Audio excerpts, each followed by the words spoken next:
Projects with purpose. So as you know, Beam collaborates with educators, artists, and youth in many different contexts. And the central kind of underlying practice that runs through all of these different contexts in which we work is just a method of identifying an underlying idea, whether it's something that's from an artist's practice or whether it's something from your school curriculum. And then like connecting that idea to a tangible process of making of really any kind. And then adapting that practice to become a community building project realized with youth. So since 2012, we've partnered with schools to co-create curriculum-aligned hands-on projects for classrooms, fab labs, and beyond. With school partners, we've designed over 300 projects and reached over 13,500 students at all grade levels since 2015. Some of these projects are designed in-house by Beam Center, and we offer those to our partners as a kind of design starting point. Some projects are designed by teachers in collaboration with Beam project designers. And then some other projects are designed in a creative, collaborative process that's driven by youth voice. And now these three categories, many gray areas between them, and elements of all of this are in all of the projects, but we've kind of identified these three main categories of projects.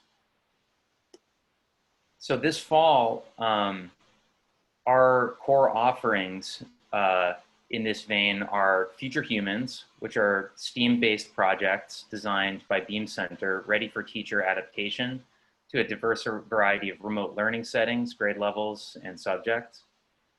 Maker, which is training and toolkit enabling teachers to design and adapt remote project-based experiences for their students. And this is eligible to help teachers meet CTLE requirements as well.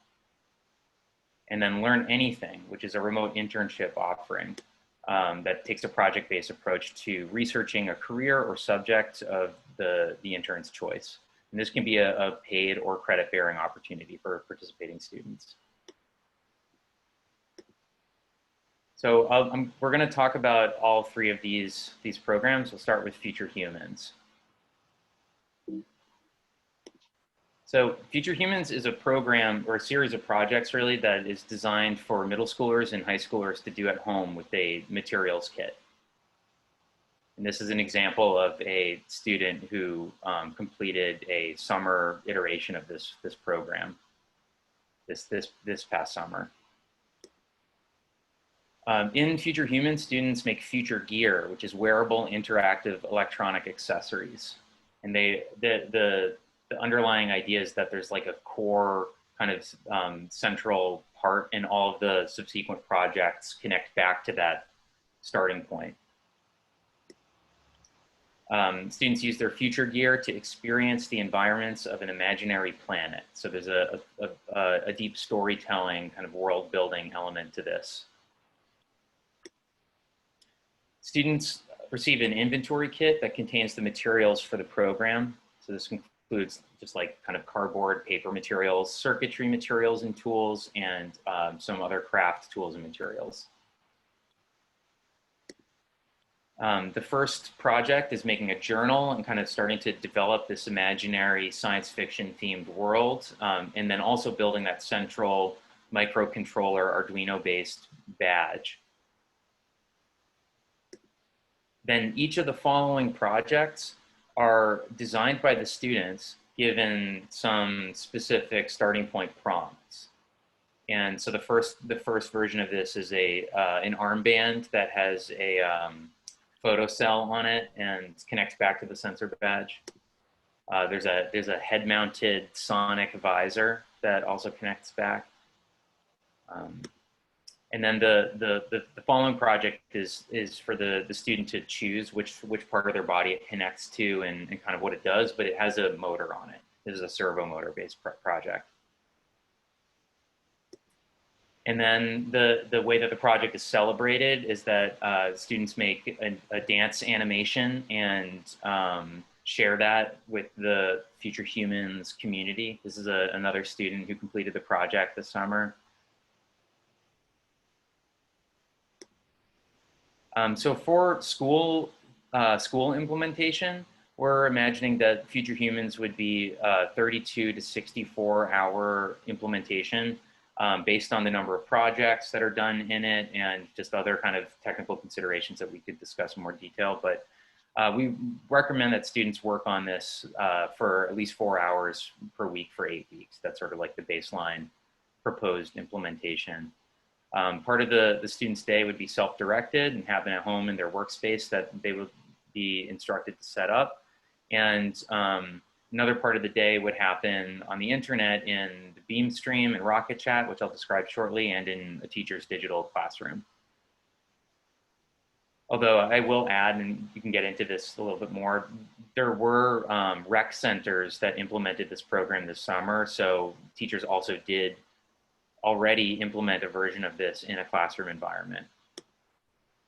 The Beam stream is a YouTube show that we've developed for this, where over the summer we were running it 2 times per week. It's hosted by Beam Center staff. It has an emphasis on community building, doing project demos, and showcasing student work.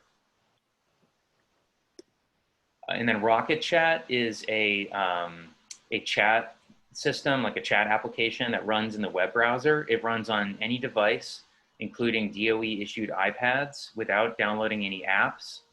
I can kind of just really quickly show you what this looks like.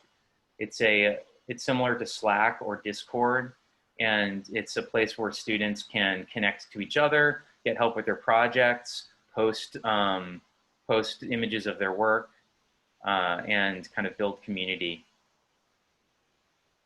Just some examples of projects that students are uploading.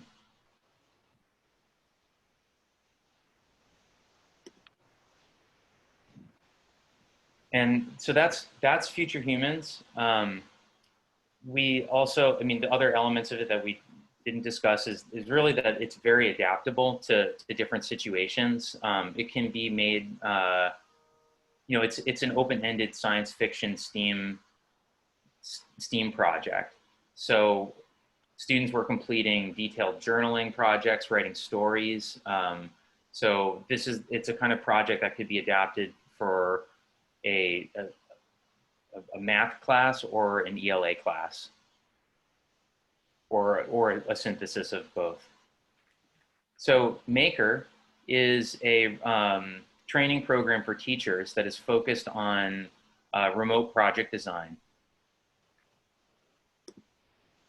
Phase 1 is technical training adapted for remote learning that would be conducted over Zoom or another platform. It would include a materials kit, and we would be covering a series of just technical kind of design challenges similar to what teachers have done in the past at Beam Center, but we've revamped the design challenges for remote learning with an emphasis on some different physical computing tools and electronics projects that are new for this situation, and also 3D modeling. So there's a deep kind of technical training and project design kind of hands-on firsthand experience in the first phase. And then the second phase is project development. So that's working with a Maker project design cohort, which would include multiple teachers and a Beam Center project designer, and together formulating a project and lesson plan and materials list for classroom or virtual classroom implementation. Just a glance at the materials kit, sort of a basic fabrication and physical computing kit.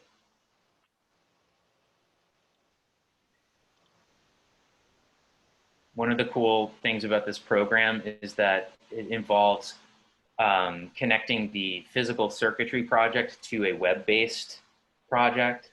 So doing 3D modeling that connects with a circuit. And then for implementation of the Maker projects, we'll provide ongoing support during the implementation, including individual meetings with teachers and the teachers' participation in ongoing reflection and design sessions with the Maker project design cohort, and participation in remote project sessions with students. And this image is a photo of a student who was involved in a in-person implementation of Future Humans this summer at a rec center. Learn Anything is the remote internship for high schoolers. It is focused on developing the mental skills of curiosity and research and practical skills of creating with physical and digital tools. It can be credited and or paid, and it has a focus on college readiness. So Learn Anything, it's moving my floating Zoom window, okay. It is a research, kind of independent research project focused internship where students are conducting research, working in a cohort, and then implementing their learnings in a visual website that they share with others. And it's really about understanding one's own process of learning and celebrating that. And then displaying the outcome on a website, as I mentioned. The facilitation of this program has 4 kinds of sessions.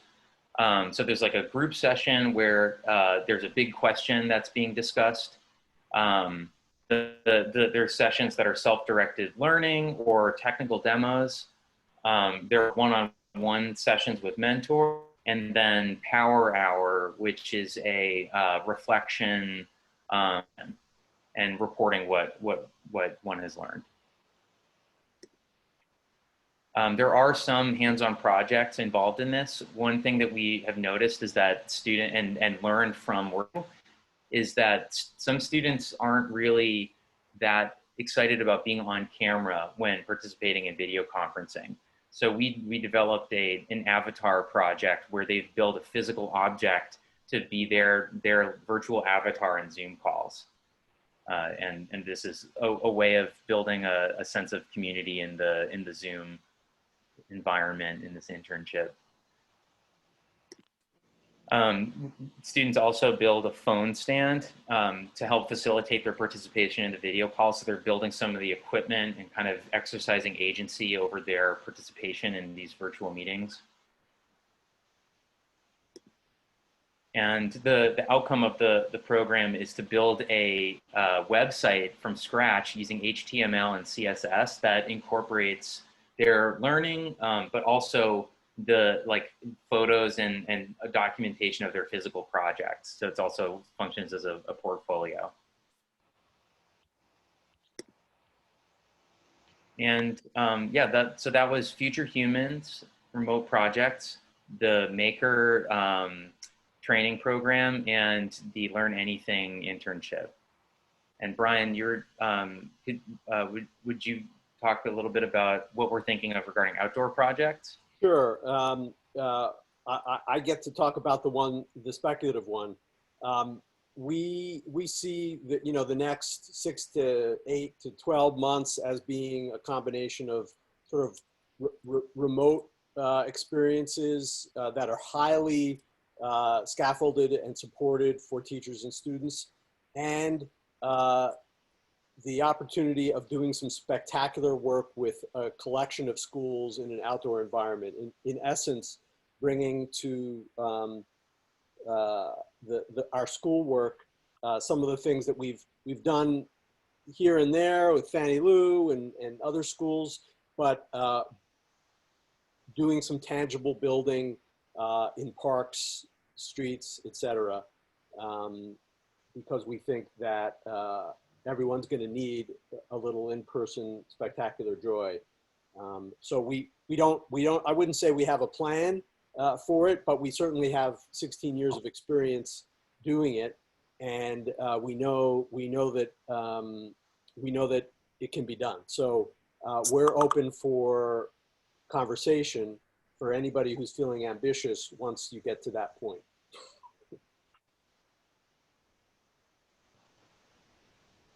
Thanks, Alan and Matt, for, I mean, I'm impressed.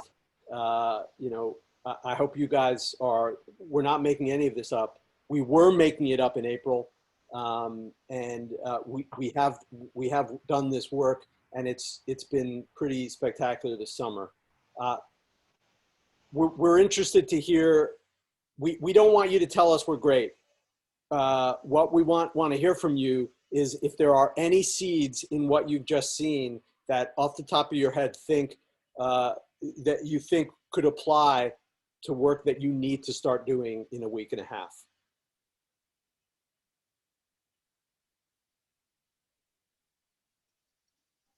I can pop in. Go ahead, Pat. So, I mean, I think, and David, like, please tell me I'm wrong or add on or whatever. But first off, the internship thing is a no-brainer. You know, we've had students interns before that, and I like the way you set it up. Perfect. So we would do that. The PD for staff, I don't know. You know, that's more understanding what if that feels like a need for Dave. And then the class, the issue for us is we've designed our classes that they're going to be month-long classes because we're trying to and have students focus on fewer classes at a time and running them fully remote, recognizing that some kids have chose fully remote, and once some kids see what school is like, they're going to choose remote, you know, and so we're building everything entirely remote, and so wondering if you see that class working in a way where people could pull part of it and not use its entirety, you know, and work with a teacher like Dave, who you have a history of working with, and adapting it, because I think that would be, you know, probably the most important piece for us. I'm sure Alan has thoughts about this, but the hardest thing to articulate about Future Humans is we're building like a space station, right? And that space station has a bunch of people that are always there to help people who happen to want to dock their little space vehicle to it. It's a fully functioning space station for certain hours of the day, right? And so it's very possible that schools would be able to dock temporarily, and the space station they're flying might come in the form of a Google Classroom. It might come in the form of an in-person class, but that space station's there. And it has a whole bunch of activities within it that can be plugged into. So it's hard to, I think at some point we'll do a case study of some of the teachers who were running sessions in the rec centers, because they absolutely did not understand what we were trying to tell them. And when Alan spent 45 minutes with them explaining it, they completely understood it, and it made a big difference in what they were doing this summer. So the answer is yes, but that would require a little bit more conversation. And a follow-up question is the teacher PD you're talking about, it didn't sound like it was like aligned to the class, like here's how to teach this class. It seemed like it was more of just in general workshops on remote project making, you know, teaching. Is that right? Are you asking if it's aligned to the Future Humans thing that we're talking about? It's not. Yeah, it's a separate track than that. And what we're imagining the outcome of it is that there are cohorts of teachers that may be working at different schools who are collaborating to create projects that they're implementing remotely and or in person, and then continuing to be connected to those cohorts as they reflect and iterate on the projects. Got it. Thanks. Other immediate thoughts, comments, curiosities?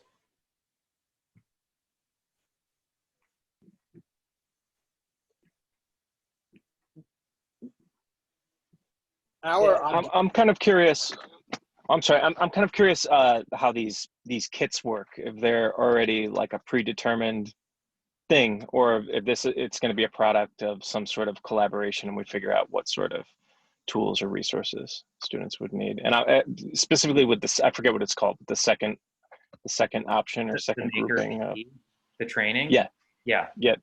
I think that for future humans, the materials kit exists, and it functions for any variety of version of the future humans projects that you would want to do. So it's like, and then there's no reason why that couldn't be improvised off of, but it's like that there is a stable kind of framework for that. And then the outcomes of that kit are very, very open-ended. Like if you start looking at the different projects that come out of it, it's like, there isn't really a need to alter that kit. For the maker kit, the kit is just for the training part. The project development, I would assume that the projects that the maker, like the project design cohorts create, would have variations on that kit or maybe a different kit. I think that so you're right in highlighting that. Part of that phase 2 of like project development would involve designing a materials kit for that project. Yeah, I think what we're sort of modeling is what many people I think are having trouble imagining, which is you can put stuff in kids' hands, whether they're in person or not. We've done it. I don't think we did it in the most optimal fashion this summer because it involved a lot of making it up as we went along in terms of delivery. But we know it can be made more efficient, and we know we can do it. We also, just so you know, we mailed out, or we physically handed boxes to around 450 students that contained hot glue guns, and it worked out very well. No bad reports. Any other thoughts, questions? We don't want to keep you too long. We just wanted to give you a general sense.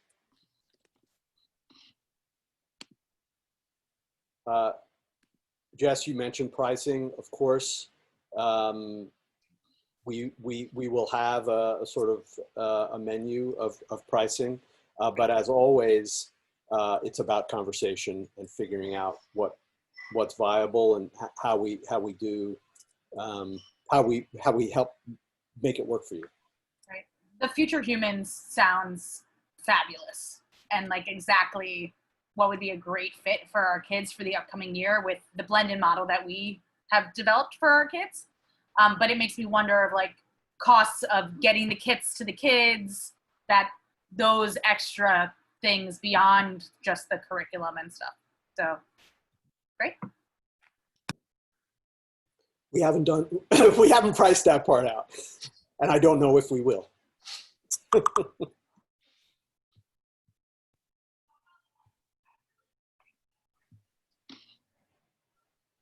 Well,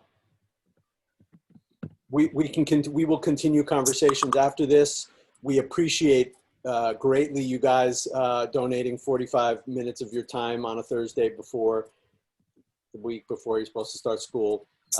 And as always, we're around, we're here. The most of our staff is actually taking a hiatus after tomorrow. Matt and I will be on call. We can have conversations as necessary. We know that the next month and a half is going to be extremely fluid, and we hope to be fluid with you. So don't hesitate to reach out. And as we come up with new ideas, we will share them with you, because when we get back on the 14th, our collection of geniuses are going to start generating, ways of iterating this work.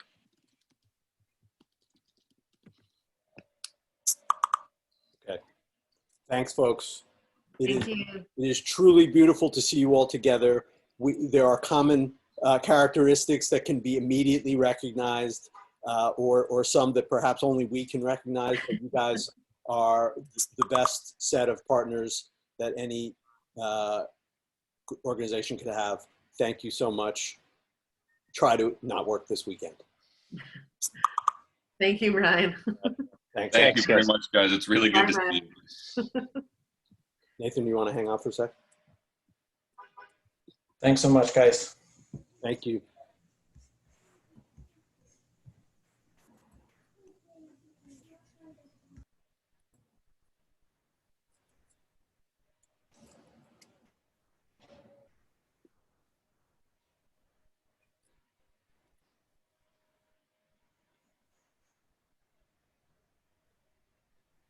I'm gonna,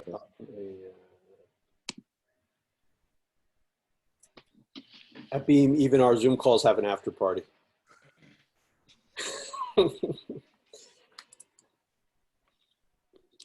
So, how you doing? Not good. Oh, Jesus. Whatever. It's okay, man. Yeah, Like, yeah. Um, I hear you. I hear you. that's hard. Yeah. I mean, listen, it's like, I'm kind of an optimist. However, like,